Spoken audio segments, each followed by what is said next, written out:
Okay, so I got the inspiration to make another video. I'd say about 2 to 3 months ago. No, yeah, about that. Maybe it was a little less than that. It doesn't matter.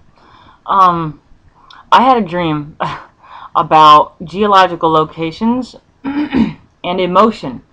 And okay, where was I? I was in Florida. I was visiting my aunt and uncle in Florida. And I had this dream that showed me the United States. Okay, it showed me the United States, and it showed me like certain places on the map that were like burning. And it was like, even though I didn't see any words, I knew intuitively that it meant something about emotion and the weather and geological locations. Now, what that means to me, or how I can explain this, is like when I feel upset or sad, I notice that the weather changes. Like if I'm happy or or positive or something like that. It was like I was feeling down the dumps this morning. It was like super cloudy, right? Like super duper cloudy, and it was still cool looking outside, but it was like super cloudy. And then I was like, man, I want some pumpkin coffee because I love pumpkin. So mom was like, I just said this in my other video. I don't mean to repeat myself, but just to keep the story going. She was like, go get a coffee. I got the coffee and I was like, yay, coffee. Like, it's so good, pumpkin coffee. And then I got like inspiration immediately to make that video that I just made. And then I like looked outside and I was like all excited because now the sun, like literally the clouds are literally moving away now, literally moving away. And the sun's coming out and it's like this beautiful array of oranges and yellows, and I'm like, wow, like is it really that easy? And my mom was like, people people worry too much about the weather. People think too much about what hurts them, and by not being happy, by not doing what makes you happy because of fear of an outcome, is that's the weather. That's the weather. That's why things happen in certain places. That's the reason why, is because it's like this cyclical thing that happens that causes really, really, really bad weather. It's like a way of showing you what's going on in your own system. Um, like the weather is literally to show you what's going on in your own system. And my mom's always telling me to check the news, north, south, east, and west. And I'm like, you mean like the actual news? She's like, well, I mean, you can check that too. But she's like, go outside and check your own, like, front door, north, south, east, west. Like, check that, because that's what's going on in your system. So if you see like something happening that you feel uncomfortable about, try to find the positivity in that and think about, well, what's bothering me? What's been bothering me for a while? Maybe I'm starting to uncover something. But like as soon as I got super happy, positive, and not down in the dumps this morning, it's like amazing outside. So if you live in like a state, I mean, or anywhere that you live, and you're thinking about, or you're experiencing like some really horrible weather, like right in your immediate location, then just try to think about what that might mean, like a dreamscape, like symbolism, what it might mean to you. If you want to look up other things to help you figure out what that symbology may mean, that's okay too, but also know that you know exactly what something means to you. So if you see a certain thing in real life, in a dream, it's like, yeah, somebody else might find another reason for this and that, but you personally, you know what that symbol means, because usually you do, like, you know, we'll say this soccer ball, right? It makes me think of like Brazil, or I don't know, makes me think of being athletic or animalistic. You know what I mean? Like this could mean something totally different to somebody else. You could see like a pentagon, or you could see a geometric structure, or I mean, it doesn't really matter. Like you could see anything out of something, but what it means to me is might be something totally different to somebody else.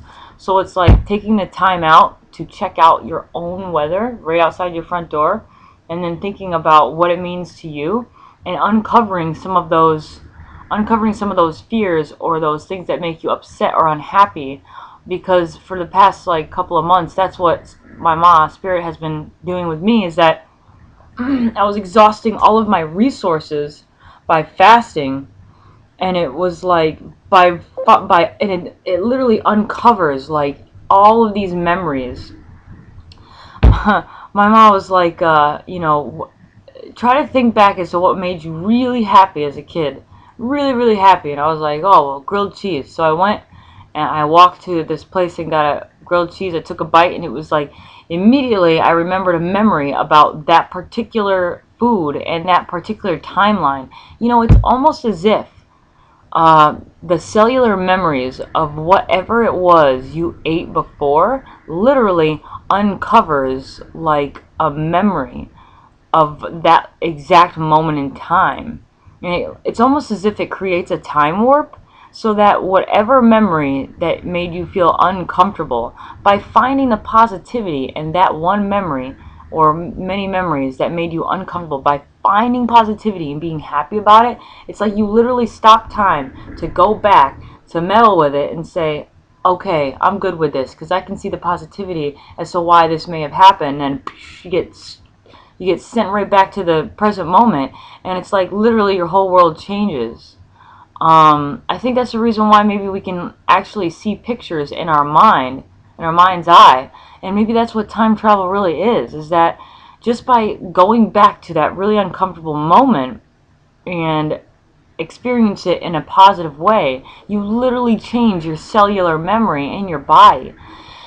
And I think that's the whole reason why fasting is like seems like such a big deal in lots of religions, is because it strips you away of all those compounded elements, and in that way you can actually uncover what's really in there.